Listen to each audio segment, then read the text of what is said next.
Hello बच्चों, let's read the question. The question says, correct statement are statement A. During the conversion of succinyl coenzyme A to succinic acid, a molecule of carbon dioxide is released. Statement B. TCA cycle is also known as citric acid cycle. Statement C. TCA cycle starts with the condensation of acetyl group with oxaloacetic acid and water. D statement, complex 1 of ETS is NADH dehydrogenase. Now let's see key concept of this question. Key concept is TCA cycle and ETS, जिसे electron transport system भी बोलते हैं.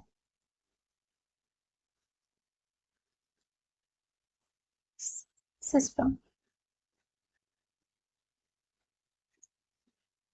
जो TCA है stands for tricarboxylic acid cycle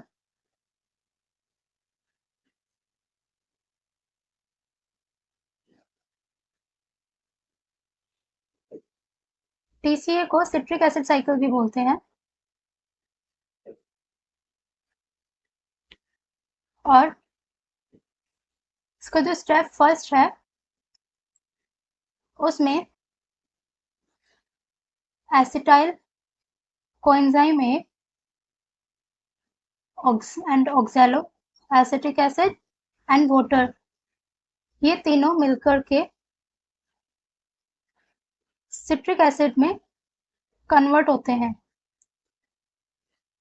electron transport system जो है वो एक मेटाबॉलिक पाथवे है जो कि इलेक्ट्रॉन को पास कराता है one carrier to another carrier. जो ETS है, ETS में 5 कॉम्प्लेक्स होते हैं और जो कॉम्प्लेक्स 1 है उसको NADH डिहाइड्रोजनेज बोलते हैं.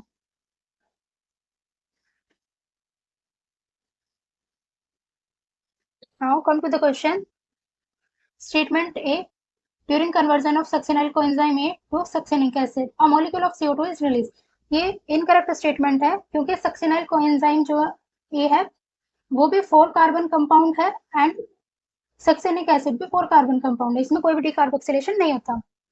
Statement B. TCA cycle is also known as citric acid cycle, ये करेक्ट है. TCA cycle starts with condensation of acetyl group with oxaloacetic acid and water, ये भी करेक्ट स्टेटमेंट है. Statement D.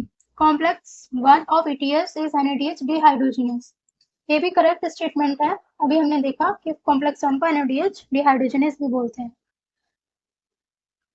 So option B is correct because इसमें B, C, D ये तीनों statement ही correct है. The most appropriate answer is B. I hope you understood it well. Best of luck.